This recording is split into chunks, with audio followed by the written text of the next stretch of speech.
Yeah, this is the third video, but I have a follow-up on the topics that we worked on today, and we will return back to our schedule tomorrow with a very good subject that I think will be important. Let's get back to a follow-up on the tier trays. If you're like me, you have unexpected guests that stop over, okay?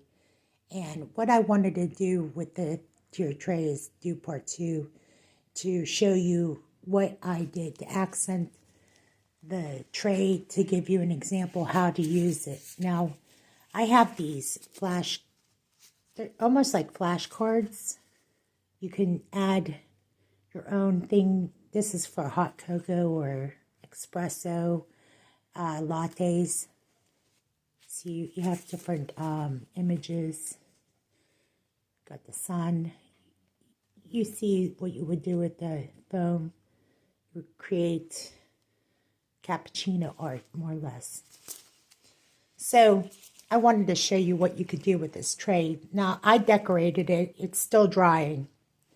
So it's a little premature to be using it, but I want to just give you a demonstration on how to do that. But I'm going to show you what we're working on next here after this. Okay, so the first tray that we're working on is more possibly going to be more galvanized. This tray is going to be more of a old-fashioned, I would say we're going to go with the farmhouse look. So I wanted to start off by saying we're going to stack this. I already started by gluing it upside down, but this time we're working with the same two types of candlestick holders. The glue that we're using is E6000. Now, when I get done with this, I want to show you, we're going to stack it not inverted, but we're going to go from large to small.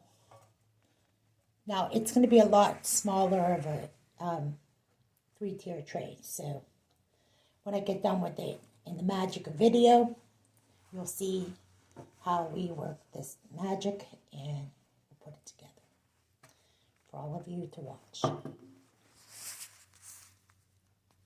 So what I'm doing is I'm adding the glue onto here, making sure that the glue would adhere to the bottom of the pan. This is a cake pan, and so is the other one is a smaller cake pan. Okay, I have to go ahead and measure it, and I'll be right back.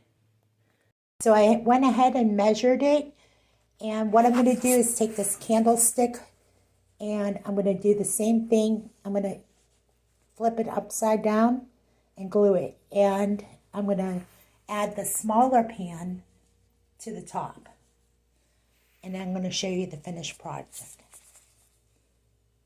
Okay, I finished stacking it and gluing the final stem, which is actually the candlestick holder that I was talking about, flipping it upside down and gluing it. And now, here's the details on this. I painted that, so I'm going to add the acrylic, which is where I got it at Dollar Tree. Now, I want to tell you about the products. This is where I made my mistake earlier, and that's why I wanted to do a second video. I got most of my products at Dollar Tree, the pizza pan, the cake pan, and the pie pan. Now, you can also go to thrift stores and get that too, as it's possible. But I also got the candlesticks there, holders there.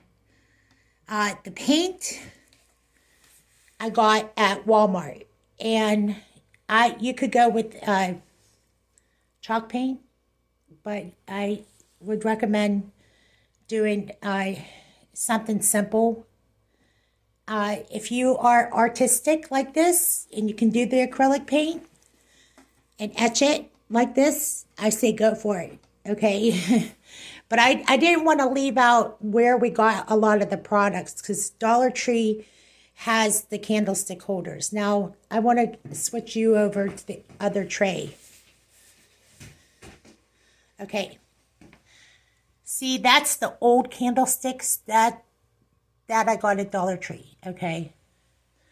That pan I got at the thrift store, okay? I just want to make sure I got that clear because a lot of people get upset when they don't know where to find the stuff. Now, one other thing before I forget, the E6000 I got at Walmart. That's the glue. It's a heavy-duty glue.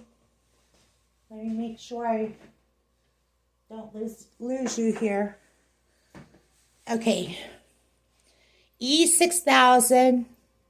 Some people use other heavy-duty glues, but the majority of peat crafters make their way to doing this and using also the hot glue gun at the same time. It depends. I'd say you could use them both at the same time.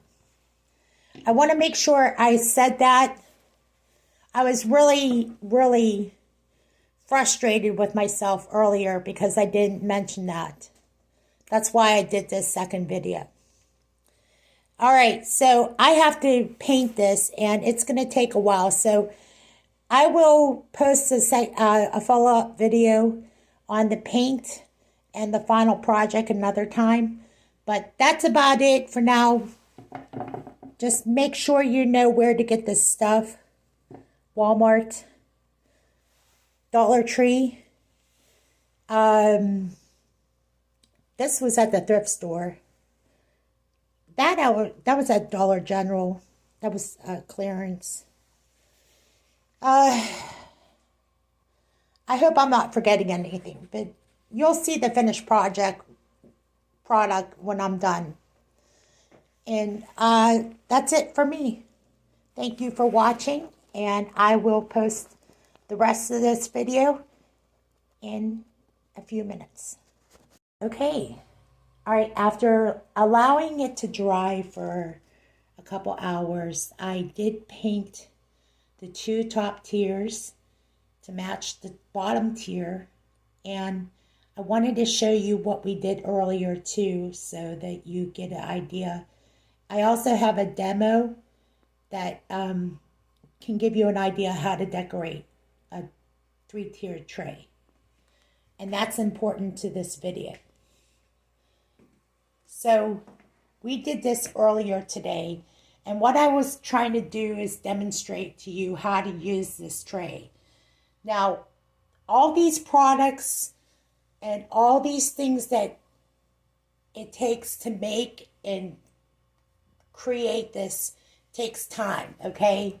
You collect it over time. Like, I collected these things little by little, okay? So don't go out in a rush and you have to have it now, you know? I went to the thrift store for this. I went to Dollar Tree for this. To Dollar Tree for this, and then the candlestick holders, I went to Dollar Tree for that, of course, too. But I've had this, I ordered this online on Amazon. So it's a creamer. But I wanted you to see what I did for my sister, who's a waitress and also now a stylist. And she serves people all the time, so she will appreciate something like this, you know, especially in her situation. Okay, let me show you how to decorate this. Now, this is mine. I decorated Winter Wonderland and getting ready for Valentine's Day. So I have a cow with hearts, and I have the pine cones still because it's winter.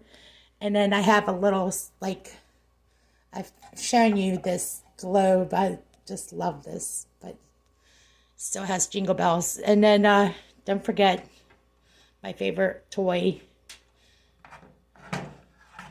a rolling pin. give that farmhouse look. Okay, so you can decorate it how you choose to, but I just want you to get some ideas. I bought the rolling pin at the thrift store in the toy section.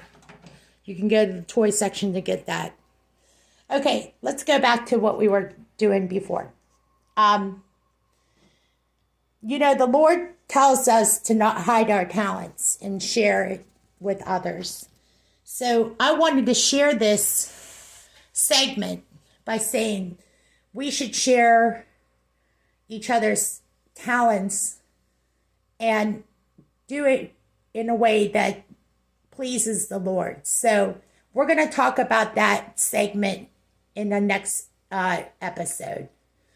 And I think that's something that would be pleasing to the Lord. So until then, we'll do that, and we're going to go on to the next segment. Okay, so our first day at trying to do a radio, TV, blog, I don't know what you call it, video blog, was a success. I think I'm going to do this maybe one more time and see what the outcome is. I think talking about what Jesus would want us to do, share our talents, is the next blog. And I would like to hear your response on what sharing talents. It doesn't have to be about tiered trays. It just has to be about sharing each other's gifts and talents and not hiding your talents. Of course, what would be pleasing to the Lord? Sharing your talents, of course. Well, until next time, thank you for watching my blog.